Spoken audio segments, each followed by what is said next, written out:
Hey everybody, welcome back to the channel, and welcome to the second place deck profile from Sorvit's Non-Meta Tournament number 4.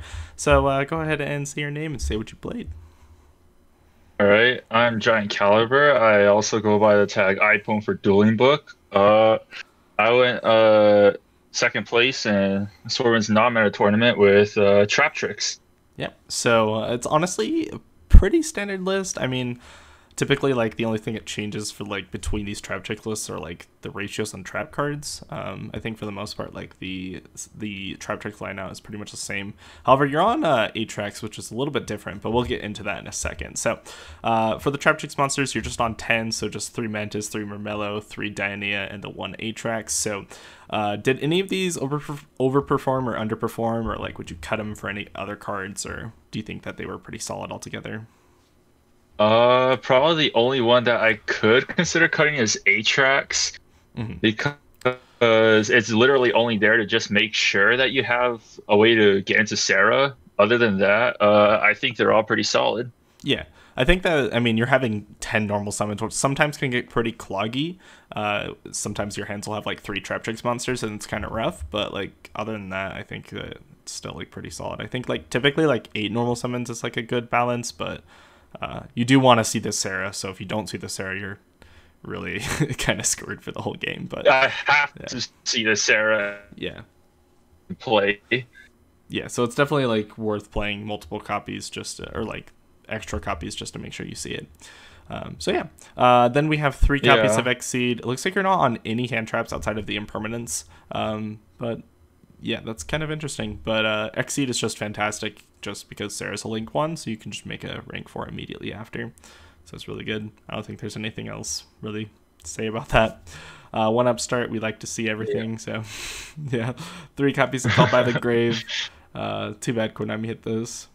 I don't think there's much else to say about I'm that. so sad that Called by got hit. It was such a good card. I'm not playing it to stop hand traps. I'm just playing it because it's a good card for graveyard disruption. Yeah. That's it. And they had to hit it.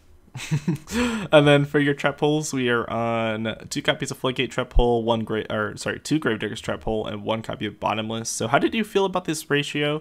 I feel like playing possibly like the 1 Bottomless might be a little strange. I feel like this card could maybe be bumped up, but what are your thoughts on that?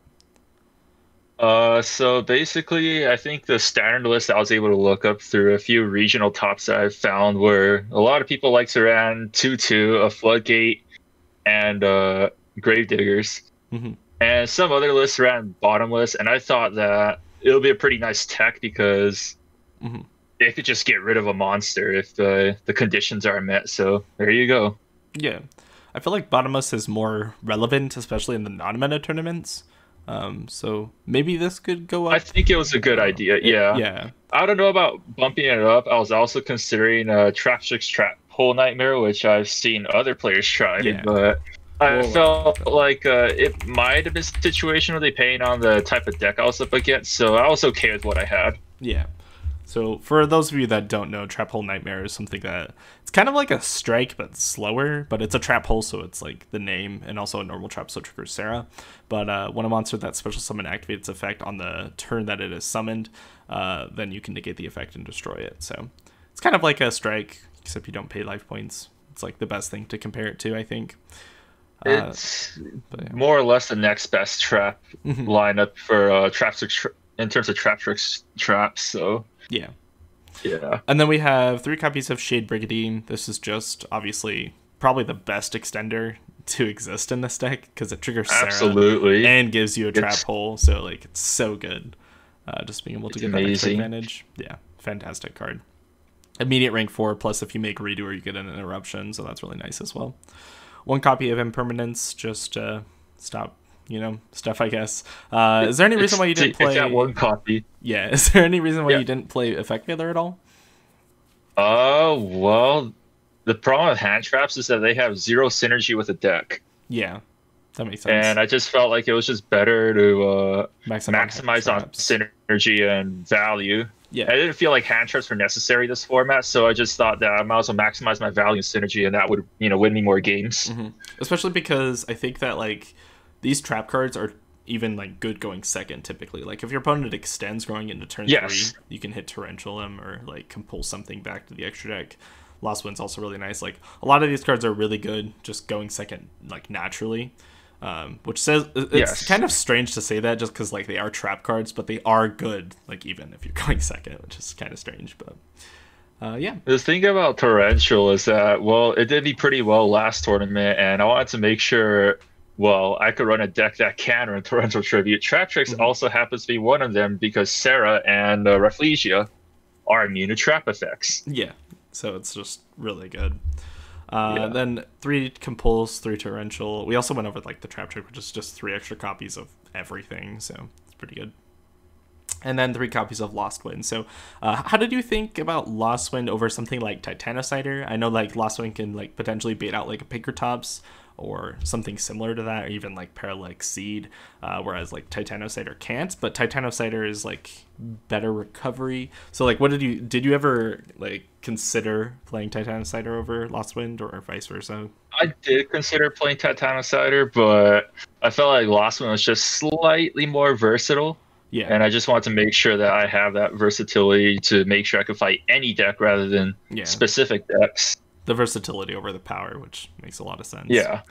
And then the last 2 cards are 2 copies of Solemn Judgment. So, yeah. Because that's their maximum, so what am I supposed to do? Yeah, for this ban list at least. And then moving on to the extra deck, 3 copies of Sarah, 1 copy of Link Spider. So the Link Spider's here because Shady Brigandine is a normal monster, so you can trigger Exceed. If people are curious about that. And then Sarah is obviously just fantastic. There's no reason to play any less than 3 copies. Then the Pentastag is pretty interesting here, actually. So I think this is mostly just to like try and close out games, I assume, with like Parallel Exceed. Yes, that is the assumption. And like Lightning, yeah, because that's like 5,000 damage if you're attacking into like a 0 attack monster. So that's like kind of cool. Yeah. Did that ever come up at all?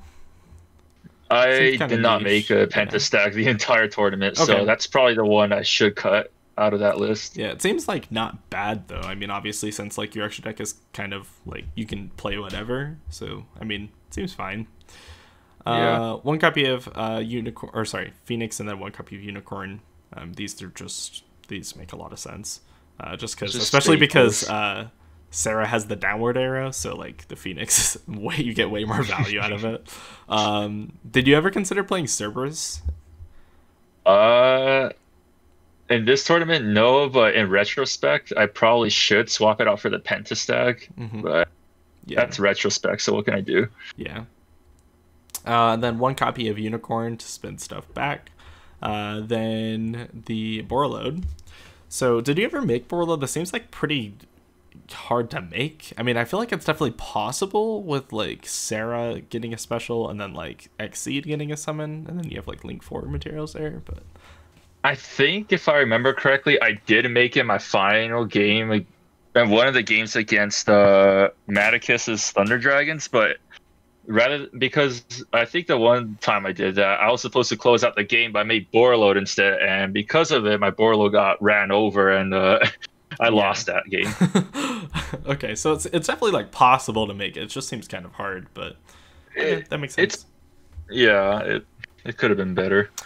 Rafflesia, which just tutors out any of your trap holes from deck, which is really good, and it makes all of your like Traptrix, they can't be targeted by anything or destroyed, I believe.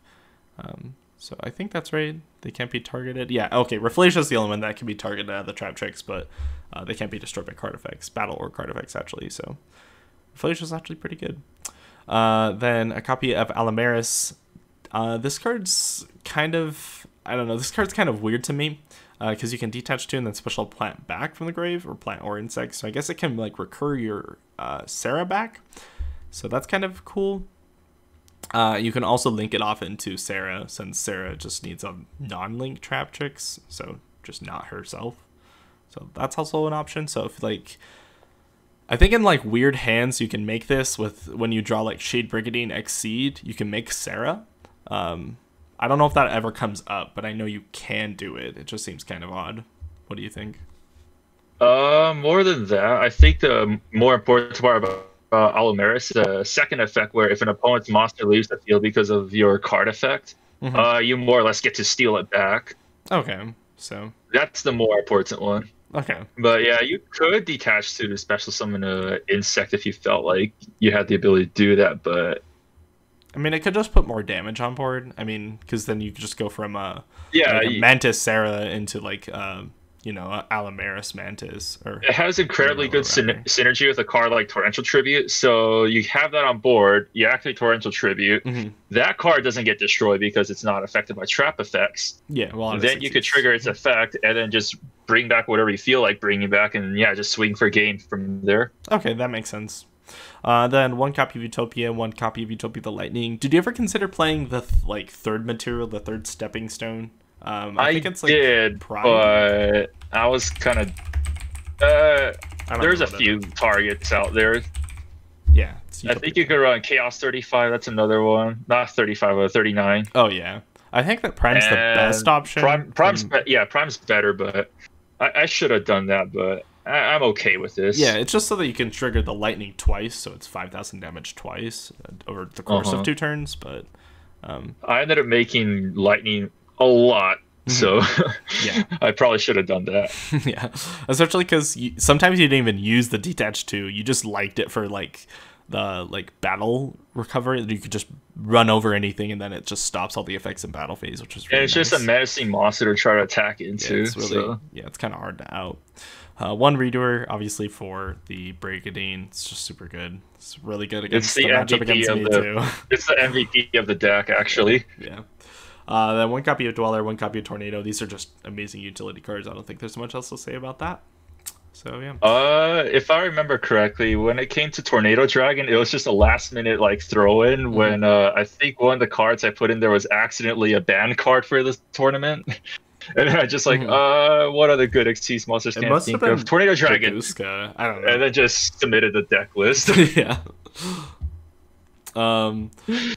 So moving on into the side deck, so you have the 3 one-of removal cards, Pinkertops, Lightning Storm Evenly. So these are all just staples, pretty much. Makes sense.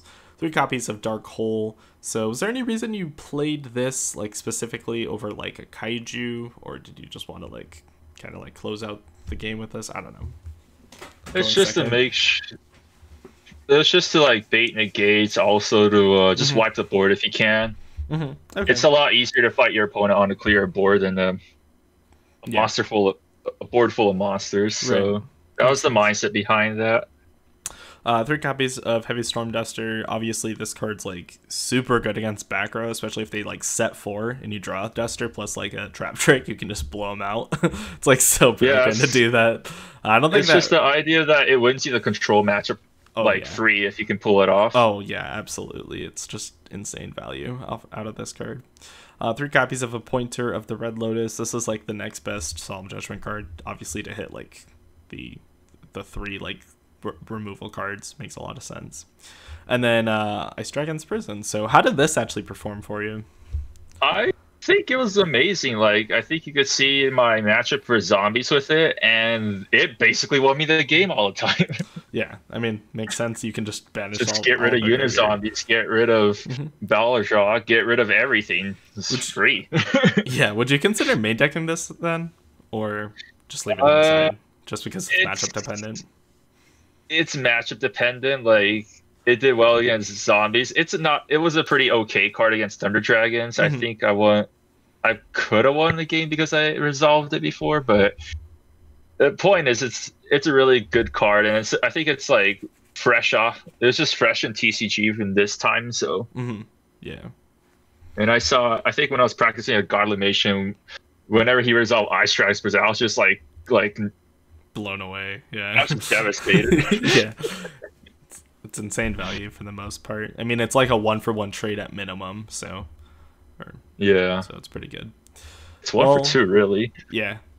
So with all that said, what do you think about the list overall? What would you change? What's the optimal list moving forward, I guess? I think maybe I could bump out the 8 tracks if I have the ability to play another Judgment. I doubt it. Well, not under this ban list. Would probably swap out the Pentastack for a Cerberus. Hmm. I don't know about Borreload. I could swap that out for something else, but I don't know what to swap it out for. Okay. But Yeah. but most likely I could potentially swap out like either Borreload or Tornado Dragon for like another material for your Utopia the Lightning. Hmm. Uh, Other than that, I think the deck list is okay. Maybe I could swap out Dark Holes for other cards, but it does its thing. So Yeah, I think the Dark Hole actually performed pretty well, so it seemed like it did its job at least in the forms of removing something. Kaijus could do a similar thing, especially if like you're on compulse. It feels really nice to just bounce the kaiju back to your hand, but I don't think that it's really like that important to play a kaiju. it's just they roughly accomplish the kaiju is that if you don't have a way to remove it, then it's just like you're sweating over your own kaiju. Yeah, so possibly the Dark Hole's like the best option there, so that makes sense. Yeah. But, yeah. So that's going to do it for today's video. So hope you enjoyed and come join the tournaments. They're a lot of fun. Absolutely.